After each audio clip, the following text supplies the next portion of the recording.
উদ্দেশ্য হলো গোলামির বিরুদ্ধে। উদ্দেশ্য হলো কে গোলামির জিঞ্জিরে আবদ্ধ হবে আর কে গোলামি করবে না, কে পিন্ডির গোলামি ছেড়ে দিল্লির দাসত্বে আবদ্ধ হবে, কে দিল্লির দাসত্ব ছেড়ে আমেরিকার দাসত্বে আবদ্ধ হবে, ওই ওদের বিরুদ্ধে হলো আমাদের বক্তব্য। যেটা আসলে এখন বয়ান করে আলোচনা করে কিংবা আমরা মুজাকারা করে যতই বুঝাই, ওই পরিস্থিতিটা বুঝবার মতো কোনো বিবেক, ওই পরিস্থিতিটা বুঝার মতো কোনো আকল কিংবা বর্তমান হালত কখনোই হবে না, অসম্ভব, বোঝানো অসম্ভব।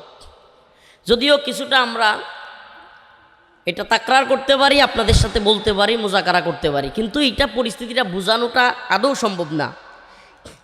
করোনা না হইলে, করোনা যদি না আসতো পৃথিবীতে, আমাদের এই প্রজন্ম যদি করোনার সময়টা না দেখতো, তাইলে একটা মহামারী আসলে পৃথিবীর হালত কি হইতে পারে এটা যতই বয়ান করে বোঝানো যাইতো, বুঝতেন? আমরা বুঝতাম কেউ? হ্যাঁ, লকডাউনের হালত।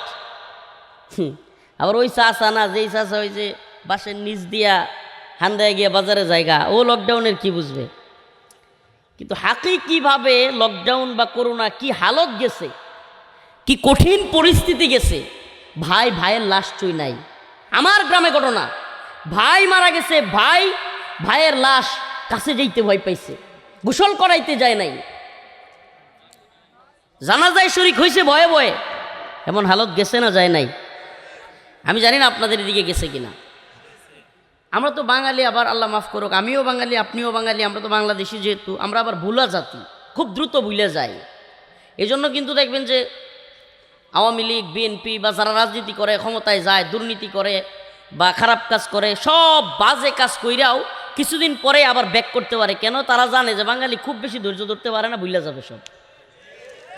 এটা তারা জানে যে 2-4 বছর সর্বোচ্চ, 4 বছর যাওয়ার পরে, 4 বছর কি কয় 7 মাস যাওয়ার পরে বা 9 মাস যাওয়ার পরে, 3 মাস বাকি থাকতে তফসিল ঘোষণার আগ দিয়া 5 দিন আগে দিয়ে বড় 2-4টা গরু জবাই করবে, পকেটে পকেটে 1000 টাকার কয়েকটা নোট ধরায় দিবে, বাস অমুক ভাইয়ের চরিত্র ফুলের মতো পবিত্র। শুনেন, এটা বাংলাদেশের কালচার, এটা বাংলাদেশের হালত হয়ে গেছে। মানুষ আগামীতে কি হবে, কি হতে যাচ্ছে, কি সমস্যা আমাকে ফেস করতে হবে, আমার বাচ্চা কাচ্চাদের কি সমস্যা ফেস করতে হবে, শিক্ষা ব্যবস্থার কি হবে, হ্যাঁ, দুর্নীতি কি হবে, বা দেশের 12টা বাজবে কিনা, রাস্তাঘাটের কি হবে, শিক্ষা বা সব কিছু, আন্তর্জাতিক পরিমণ্ডলে কি হবে, হ্যাঁ, ডক্টর মোহাম্মদ ইউনূসরে বসাইলে কি হবে, সে আবার আমেরিকারে গিয়া বলবে কিনা যে আব্বা আমি তো ইসরায়েলে ওই আপনাদের যে বাহিনী আছে হামাসের বিরুদ্ধে, ফিলিস্তিনিদের বিরুদ্ধে, আব্বা আমি তো ওখানে বাহিনী পাঠাইতে চাই, এটা বলবে কি না? এগুলো চিন্তা আমাদের করার দরকার নেই তো, কারণ আমরা ডাইল দিয়া ভাত খাই, আইল দিয়া হাইটে যাই, আমাদের অত চিন্তা করার দরকার আছে? আবার কয় ঠিক, আমাদের এই হালতের কারণে, এটা কথা মনে রাখবেন, যে জাতি জাতীয় আন্তর্জাতিক ইস্যুতে যতটা বেখবর, সেই জাতি ততটাই গোলামির জিঞ্জিরে আবদ্ধ।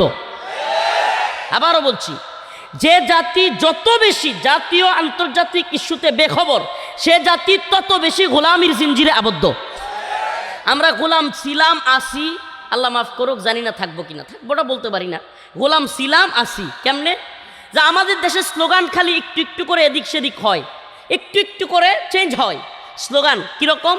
যে একসময় আমাদের মুরব্বীরা বলতে পারবে, পাকিস্তান যখন এই ভূখণ্ডের উপর আগ্রাসন চালালো, পাকিস্তানিরা যখন বাংলাদেশি মুসলমানদের উপর ক্ষমতা কেন্দ্রিক বিরাজনীতি শুরু করলো এবং এদেশের মানুষের উপর নিপীড়ন নির্যাতন শুরু করলো, বাংলাদেশে একটা পপুলার স্লোগান ছিল, আমরা আমাদের বাবা চাচাদের মুখে শুনেছি, পপুলার একটা স্লোগান ছিল, পিন্ডি না ঢাকা। মুরব্বীরা বলতে পারবে, এই প্রজন্ম এই স্লোগানের সাথে পরিচিত না। পিন্ডি না, মুরব্বীরা বলেন না, পিন্ডি না মানে পাকিস্তানের রাওয়ালপিন্ডি আর হইল ঢাকা, এই দুইটাকে একত্রিত করে স্লোগানটা দেওয়া হতো যে আমরা পিন্ডির দাসত্ব চাই না, মানে পাকিস্তানের রাওয়ালপিন্ডির দাসত্ব আমরা কি করব না, গ্রহণ করব, মানে আমরা ঢাকাবাসী, আমরা ঢাকার অধীনে পরিচালিত হব, আমাদের দেশ আমাদের ক্ষমতার কেন্দ্রবিন্দুতে যারা থাকবে তারা পরিচালনা করবে। এই স্লোগানটা মূলত এটাই বোঝানোর উদ্দেশ্য যে আমরা বাহিরের কারো চাপিয়ে দেওয়া গোলামি মানব। আমার কথা কি বুঝতে পারতেছেন? আমরা বাহিরের কারো চাপিয়ে দেওয়া গোলামি মানব, মানে পাকিস্তান যে আমাদের উপর গোলামিটা চাপিয়ে দিচ্ছে এটা আমরা মানি। এই স্লোগানটা ছিল এটা, যে পিন্ডি না। মুরব্বীদের কাছে জিজ্ঞেস করেন পিন্ডি না ঢাকা স্লোগান ছিল তো। এরপরে এক নতুন স্লোগান আবির্ভাব হইল ৭১ পরবর্তী সময়ে, যখন বাংলাদেশে আরেকটা আধিপত্যবাদী শক্তি, যেটা মূলত পাকিস্তান দুইটাকে আলাদা করছেই এই প্ল্যানিং করে যে কোনো একদিন এই ছোট্ট যে অংশটা এই পুরা ভারতবর্ষের ভিতরে ট্যাবলেটের মতো আছে, পুরা ভারতবর্ষ গোলাকৃতির ছোট্ট একটা জায়গার মধ্যে আছে, এটাকে আমরা যে কোনোদিন গিলে খেয়ে ফেলবো। এই নিয়ত করে যারা ৭১ আমাদেরকে হেল্প করছিল, ওই যে আপনার আশপাশের বাড়ির কিছু আপনার চুর আছে, ডাকাইত আছে, যেগুলো আপনার সাথে মিল দিয়ে চলবে। বাহিরের কেউ মনে করেন আপনারে আক্রমণ করছে বা আপনার বিরুদ্ধে গেছে, সে কি করবে জানেন? ওই ডাকাত আমনের পক্ষ নিবে, বাহিরের ওই লোকেরা তারাই দিবে, বলবে যে আরে দেখছো আমি তোমারে কি হেল্প করছি, দেখছো তোমারে কতটা সাহায্য করছি, ওই যে বাহিরের লোকেরা আসছিল তোমারে হামলা করতে, সব দৌড়াইয়া দিছি। ওই যারে দৌড়াইয়া দিছে, দৌড়ানোর পরে এবার শুরু হবে ট্যাবলেট খাওয়ানো। কি যে তোমার আমি ওই দিন সরাইয়া দেই নাই, তোমার মেয়ের যে বিয়ে দিলা আমার সাথে বইলা দিছ, ও বাবা মানে আপনার ছেলেরা বিয়ে করাইবেন, ওইটাও তার লগে জিগাইতে হইব যে তোমার ছেলেরা যে বিয়ে দিলা, তোমার মেয়েরে যে বিয়ে দিলা আমার সাথে বইলা দিছিলা, ওই দিন না তোমার বাঁচাইলাম, দেখছো বেইমান বেইমান। এই যে এই ধরনের ডাকাত দেশ হইল ইন্ডিয়া। মানে ৭১ তোমাদেরকে হেল্প করছি কয়ে কয়া, এখন সাবমেরিন কিনলে, হ্যাঁ তোমরা সাবমেরিন কিনো কিভাবে?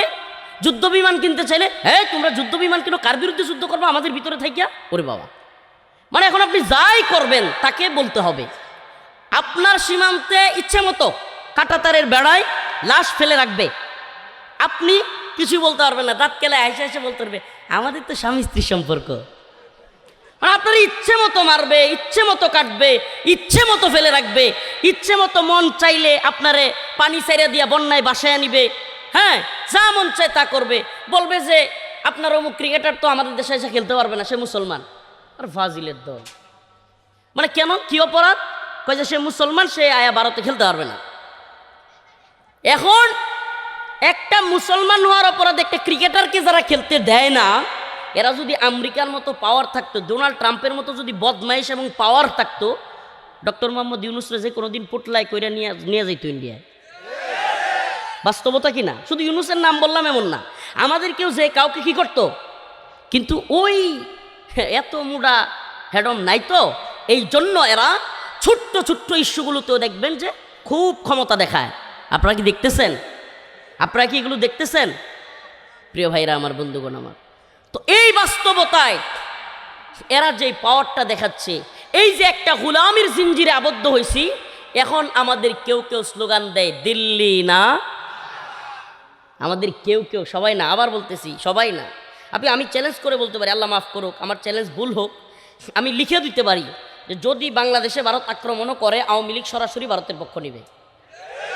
আমি লিখে দিতে পারবো। আমার লেখা ভুল হইলে তো আলহামদুলিল্লাহ এরা দেশ পক্ষে হইতো।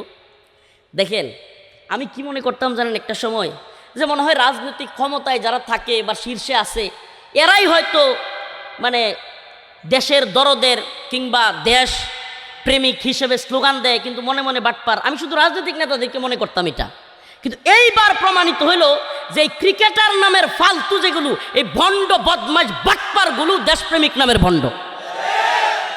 একটা বাটপার ভারত বিরোধী একটা পোস্ট করতে পারছে, উল্টা কয় কি বলছে, দেখেন আমার এই ক্রিকেট নিয়ে কথা বলা উদ্দেশ্য ছিল না, উদ্দেশ্য হলো গোলামি, উদ্দেশ্য হলো গোলামির বিরুদ্ধে, উদ্দেশ্য হলো কে গোলামির জিঞ্জিরে আবদ্ধ হবে আর কে গোলামি করবে না, কে পিন্ডির গোলামি ছেড়ে দিল্লির দাসত্বে আবদ্ধ হবে, কে দিল্লির দাসত্ব ছেড়ে আমেরিকার দাসত্বে আবদ্ধ হবে।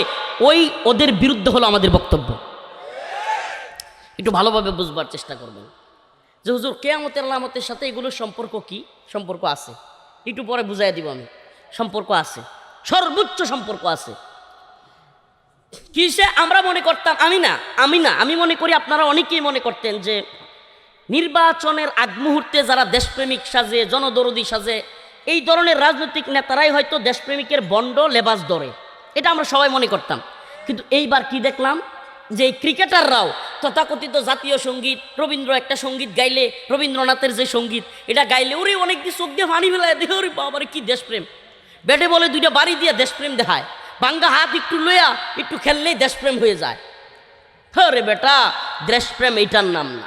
দেশপ্রেম কি? দেশপ্রেম হলো যখন গোলামির প্রশ্ন আসবে, যখন কেউ দেশকে তাচ্ছিল্য করবে, তুচ্ছ তাচ্ছিল্য করবে, সমস্ত স্বার্থকে উপেক্ষা করে দেশের পক্ষে, ইসলামের পক্ষে অবস্থান নেন। এখন কি দেয় যে মুস্তাফিজুর রহমানকে ভারতে খেলতে দিতে দেওয়া হবে না। নাম্বার 2, বাংলাদেশের পোশাক পইরা, বাংলাদেশের পতাকাওয়ালা পোশাক পইরা ভারতের স্টেডিয়ামে কেউ গিয়া খেলা দেখতে পারবে না। নাম্বার 3, খেলার লাগিয়া বাংলাদেশের নির্বাচন ফিসিয়ে দিতে হবে। তামসা। মানে আপনি চিন্তা করতে পারেন, এরপরেও একটা ক্রিকেটার বা একাধিক ক্রিকেটার এরা বলতেছে আমরা ভারত যেতে চাই, নাইলে আমরা ক্ষতিগ্রস্ত হয়ে যাব। বুঝছেন বাটপারগুলোর অবস্থা? মানে বুঝতেছেন? মানে মুস্তাফিজকে না দেখ, দেশের পতাকাওয়ালা জার্সি পরা খেলোয়াড় ওখানে গিয়া সমর্থন দিতে না পারুক, কিংবা বাংলাদেশের নির্বাচন পিছিয়ে দিয়ে হলেও আমাকে খেলতে হবে। কেন? আমার পেট আর পকেটের দান্দা দরকার। এই রাজনৈতিক নেতাদের বাটপারি আর এদের বাটপারির মধ্যে কোনো পার্থক্য দেখছেন?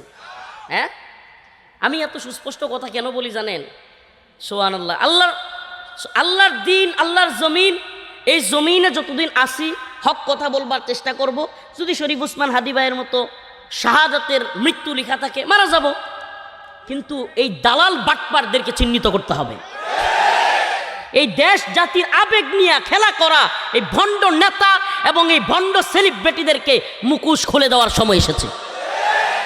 আরেকটা ভণ্ডামি দেখেন, আমাদের উপদেষ্টা, নিরাপত্তা উপদেষ্টা খলিলুর রহমান, মানে এগুলোর নাম থাকে সুন্দর সুন্দর, কিন্তু এগুলো এক একটা হলো বদমাইশ। খলিলুর রহমান মানে নামটা কত সুন্দর না? খলিল মানে তো প্রিয়, আল্লাহর দুস্ত, মাহবুব। হ্যাঁ, রহমান মানে রহমানের, কাজ করতেছে শয়তানের। আগে একটা পররাষ্ট্রমন্ত্রী ছিল, এখনকার পররাষ্ট্র উপদেষ্টা, এর নাম হলো খলিলুর রহমান। আগে আরেকটা ছিল, নাম হলো আব্দুল মুমিন, কাজ করতো আব্দুল শয়তানের। ওই যে আব্দুল মুমিন মনে আসছিল, বলছিল যে আমি ভারতবর্ষের সরকারকে বলে এসেছি শেখ হাসিনা সরকারকে রাখতে হবে, মনে আছে না? তো ওইটা কিন্তু আরেকটা কথা বলছিল। নূপুর শর্মা যখন আল্লাহ রসুল সাল্লাহ সাল্লামকে নিয়ে কটূক্তি করে, জানি না আপনারা ভুলে গেছেন কিনা, আমি জেলে থেকেও ভুলি নাই। নূপুর শর্মা নামে এক বেশ্যা মহিলা, খারাপ মহিলা, আল্লাহ রসুলকে নিয়ে কটূক্তি করছিল, মনে আছে? তখন এই আব্দুল শয়তান এক জনসভায়, হিন্দুদের জনসভায় গিয়া ভারতকে খুশি করবার জন্য বলছিল যে ভারতে এক ভদ্র মহিলা কি জানি বলে ফেলছে, আমরা বাংলাদেশে কোনো আন্দোলন হইতে দেই নাই, কোনো মিডিয়ায় লেখালেখি করতে দেই নাই, এটাও বলছিল, মনে রাখেন, আমার মনে আছে। তো রাসূলুল্লাহ সাল্লাল্লাহু আলাইহি সাল্লামকে নিয়ে এগুলো বলতো। আর এই খলিলুর রহমান, এই বর্তমান উপদেষ্টা, সে সরাসরি আমেরিকান সরকারকে, আমেরিকান প্রশাসনকে গিয়ে বলছে যে আমরা বাংলাদেশ থেকে সেনাবাহিনী গাজায় ফিলিস্তিনি মুসলমানদের বিরুদ্ধে, হামাসের বিরুদ্ধে বাংলাদেশ থেকে আমেরিকান যে প্রশাসন যাবে, ওই আমেরিকান প্রশাসনের সাথে, ট্রাম্পের প্রশাসনের সাথে আমাদের প্রশাসনকেও দিতে চাই। নাউজুবিল্লাহ, একটু আসতে কোন। আমি একটা প্রশ্ন করি আজকে আপনাদেরকে, নির্বাচনের তো আর মাত্র আছে এই 27-28 দিন।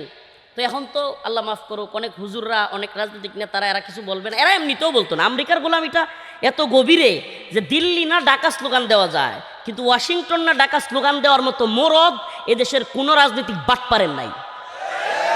এদেরকে আমি বলি রাজনৈতিক দেউলিয়া। এরা দেশ জাতিকে চিনে না, এরা আমেরিকারে প্রভু মনে করে।